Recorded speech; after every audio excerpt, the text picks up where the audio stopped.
Welcome to Creators of Lost Art. Welcome to the shop. My name is Ron, and today we're going to be doing something a little different than normal. You see, my boss told me the other day that he had some trash planks that he was going to burn, and did I want them? Me being me, I said, of course, didn't care what they were, and he showed up at work with a couple of these planks that he was going to burn.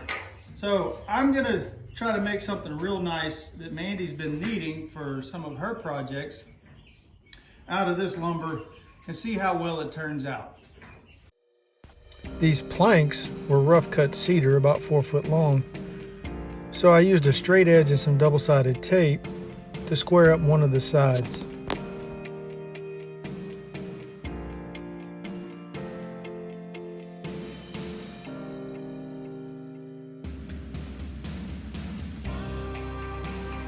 Then, using that square side as the reference against my fence, I cut them down into 3 strips about 1 1/8 inches wide.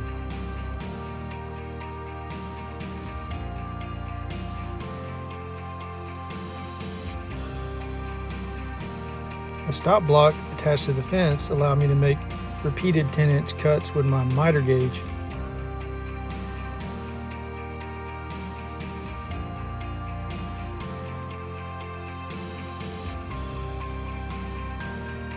Kind of looks like I'm making a little pile of firewood. 360 degrees divided by 15 planks equal 24 degrees. So I set my saw to a 12-degree bevel to rip these boards.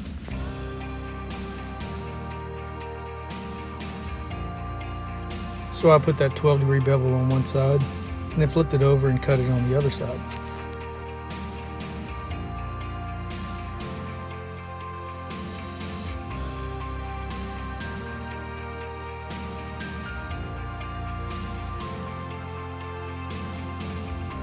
A piece of plywood clamped to my table made a great reference for the bottom of these, so they would all line up as I attached them to these 2 strips of blue tape.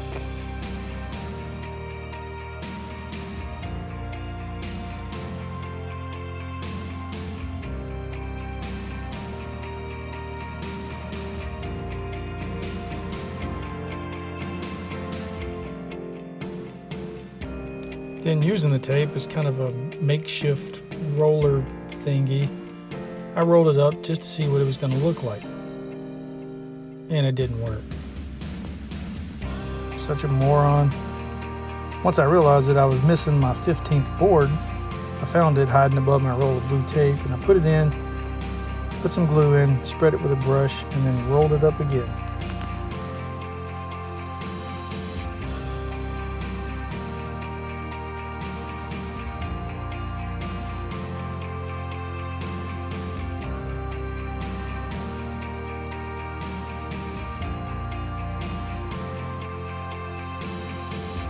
Well, what do you know? Math sometimes does work.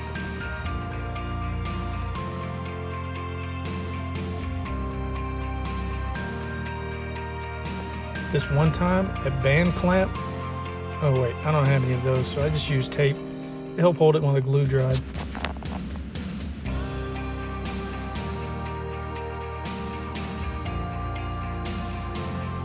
And once it was dry, I gave it a once over with my random orbital sander, and then traced out the bottom on these 2 planks that I joined and glued together.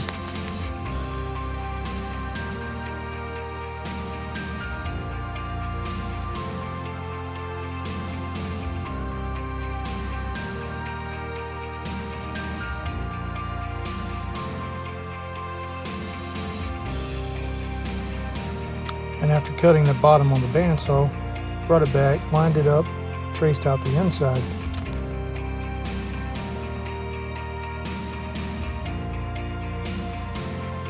At the router table, following those lines, I used a 3/4 bit to cut a 1/4 inch deep rabbet on the bottom.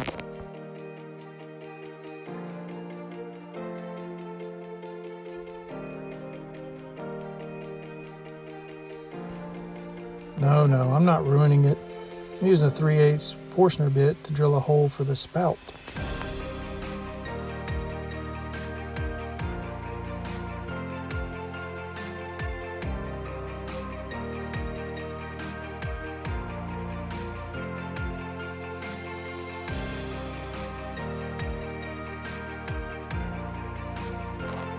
and a little hand sanding to clean up the inside so I could put finish on it later.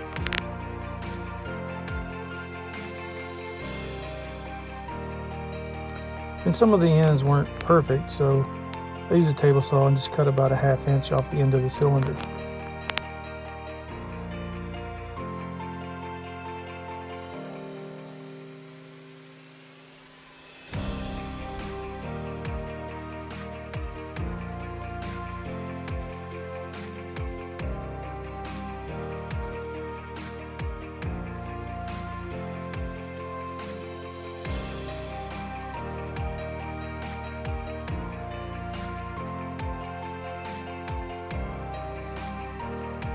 I found that the cap of one of my screw containers fit perfectly inside the cylinder, so I traced it out on this block of walnut.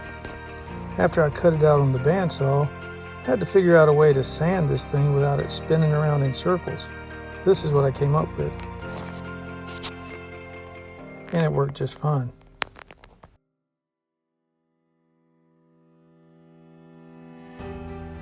I very carefully put a 1/4 inch round over on just one side of that walnut circle. And since the cap works so well for the circle on one end, I used the cap to trace for the circle on the other end.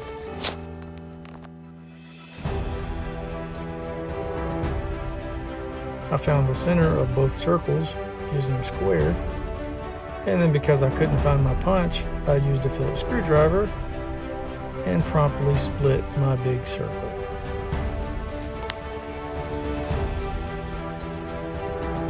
Oh well, nothing that glue or duct tape can't fix. Using a stop block on my drill press so I wouldn't make another stupid mistake, I used a 7/8 Forstner bit and drilled a hole almost all the way through each one of the caps so that I could glue in this hardwood dowel.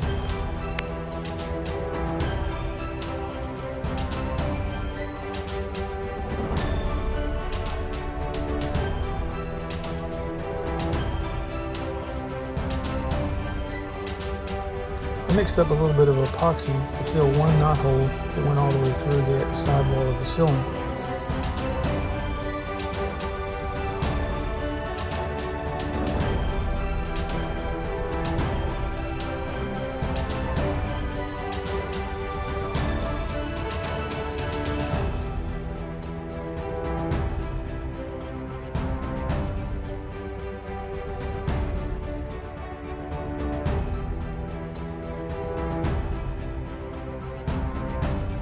And because I'm cheap and didn't want to waste epoxy, I went ahead and used it to attach this 3/8 copper pipe.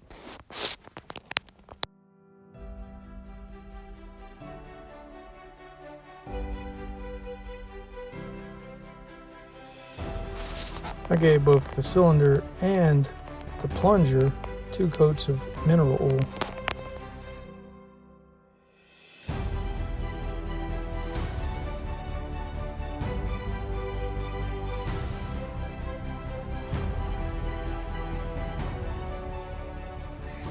So I finished up my little surprise for Mandy. I'm not even quite sure that I've told you guys yet what it is.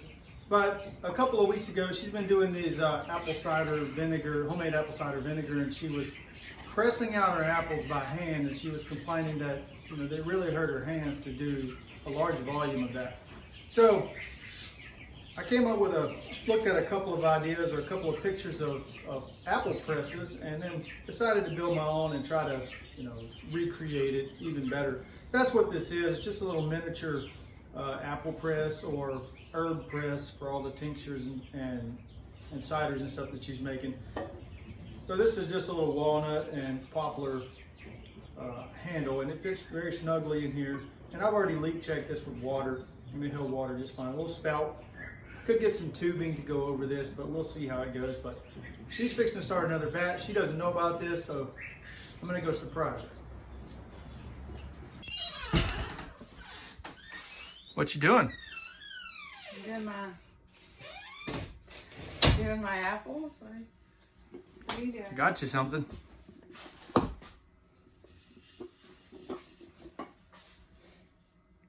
What is it?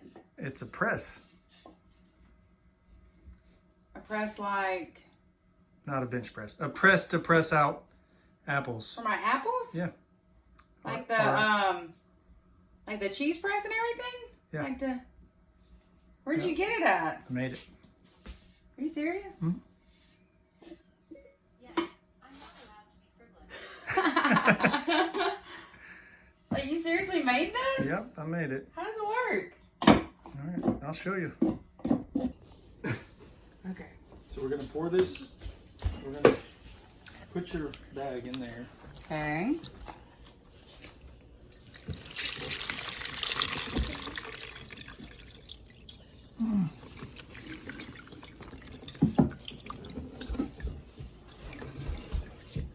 Almost said get spoon.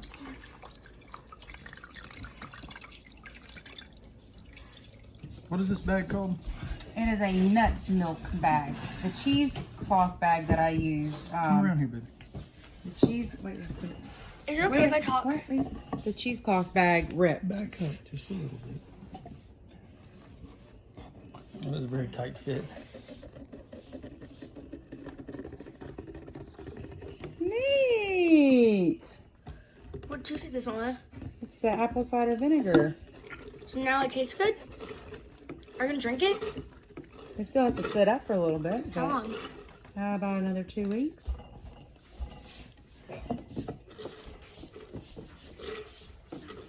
I like churning butter. Oh, it's like a butter churn. Except churning butter only takes 3 hours. Alright. Use your strong arm. Okay.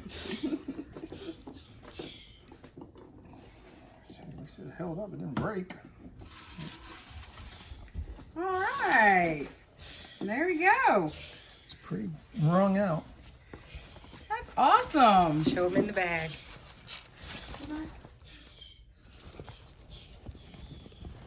Oh, All squeezed out. okay. Very cool. Very cool.